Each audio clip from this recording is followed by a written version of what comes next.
Assalamualaikum warahmatullahi wabarakatuh. Selamat pagi anak-anakku. Bagaimana kabarnya hari ini? Semoga kita semua dalam keadaan sehat walafiat. Alhamdulillah hari ini kita bisa bertemu kembali dalam pelajaran PPKN. Sebelum kita mulai, marilah kita membaca doa terlebih dahulu sesuai dengan agama dan kepercayaan masing-masing.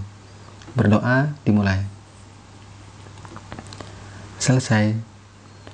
Anak-anakku, pada pertemuan kali ini, kita akan mempelajari bab 4, yaitu tentang keberagaman suku, agama, ras, dan antar golongan dalam bingkai Bhinneka Tunggal Ika. Faktor penyebab keberagaman masyarakat Indonesia. Keberagaman masyarakat Indonesia dipengaruhi oleh beberapa faktor, baik yang datang dari dalam maupun luar masyarakat. Hal ini juga dipengaruhi oleh faktor alam, diri sendiri, dan masyarakat. Secara umum, keberagaman masyarakat Indonesia disebabkan oleh 1. Letak strategis wilayah Indonesia, 2. Kondisi negara kepulauan, 3. Perbedaan kondisi alam, 4. Keadaan transportasi dan komunikasi, dan 5. Penerimaan masyarakat terhadap perubahan. Keberagaman suku. Suku bangsa sering juga disebut etnik. Menurut Kunchareningrat, suku bangsa berarti sekelompok manusia yang memiliki kesatuan budaya dan terikat oleh kesadaran dan identitas tersebut. Ciri-ciri mendasar yang membedakan suku bangsa satu dengan lainnya antara lain bahasa daerah, adat istiadat, sistem kekerabatan, kesenian daerah, dan tempat asal. Beberapa suku bangsa di Indonesia berdasarkan asal daerah tempat tinggal antara lain di Pulau Sumatera terdapat suku Aceh, Gayo Alas, Batak, Minangkabau, dan Melayu. Di Pulau Jawa terdapat suku Jawa, Sunda, Baduy, Samin. Sedangkan di Kalimantan terdapat suku Dayak. Di Sulawesi terdapat suku Bugis, Manado, Gorontalo, Makassar. Kawasan Maluku terdapat suku Ambon, Sangir Talaud, Ternate. Kawasan Bali dan Nusa Tenggara antara lain suku Bali, Lombok, Bima, dan Timor. Sedangkan di Papua terdapat suku Asmat dan suku Dani. Keberagaman agama dan kepercayaan. Aliran agama Hindu dan Buddha dibawa oleh bangsa India yang sudah lama berdagang dengan Indonesia. Ajaran agama Islam dibawa oleh pedagang Gujarat dan Parsi sekitar abad ke-13. Kedatangan bangsa Eropa membawa ajaran agama Kristen dan Katolik, sedangkan pedagang dari Cina menganut agama Konghucu. Berbagai ajaran agama diterima oleh bangsa Indonesia karena masyarakat sudah mengenal kepercayaan seperti animisme dan dinamisme. Keberagaman ras. Pada dasarnya, manusia diciptakan dalam kelompok ras yang berbeda-beda yang merupakan hak mutlak Tuhan Yang Maha Esa. Istilah ras berasal dari bahasa Inggris race.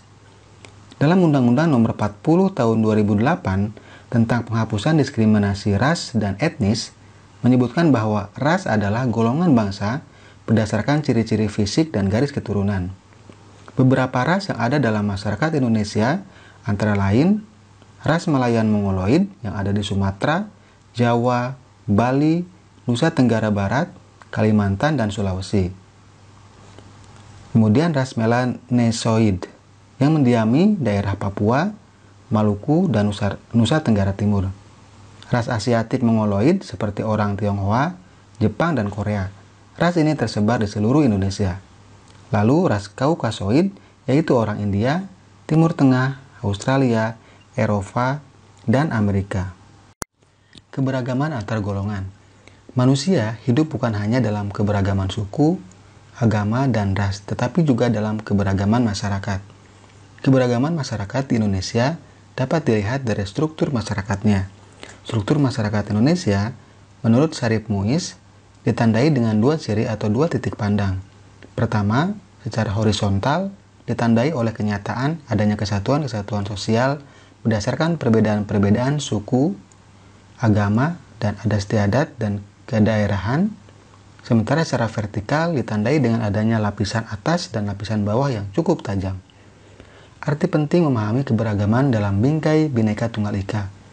Keberagaman masyarakat Indonesia memiliki dampak positif sekaligus dampak negatif bagi diri sendiri, masyarakat, bangsa, dan negara. Dampak positif memberikan manfaat bagi perkembangan dan kemajuan. sedangkan dampak negatif mengakibatkan ketidakharmonisan bahkan kehancuran bangsa dan negara. Bagi bangsa Indonesia, keberagaman suku bangsa, budaya, agama, ras, dan antar golongan merupakan kekayaan bangsa yang sangat berharga. Meskipun berbeda-beda, suku bangsa, adat istiadat, ras, dan agama, kita tetap bersatu dalam perjuangan mengisi kemerdekaan untuk mewujudkan cita-cita negara yang merdeka, bersatu, berdaulat, adil, dan makmur.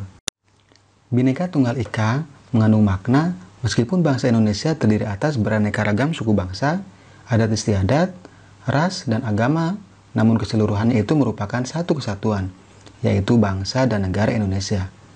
Bhinneka Tunggal Ika merupakan semboyan negara Indonesia sebagai dasar untuk mewujudkan persatuan dan kesatuan Indonesia, di mana kita harus menerapkannya dalam kehidupan sehari-hari, seperti hidup saling menghargai antar masyarakat yang satu dengan yang lainnya tanpa memandang suku bangsa, agama, bahasa, adat istiadat, warna kulit, dan lain-lain. Nah, anak-anakku, demikianlah pembelajaran kita hari ini tentang keberagaman suku, agama, ras, dan antar golongan dalam bingkai Bhinneka Tunggal Ika. Semoga kita semua dapat memahaminya dengan baik, dan semoga pembelajaran hari ini bermanfaat untuk kita semua. Terima kasih. Assalamualaikum warahmatullahi wabarakatuh.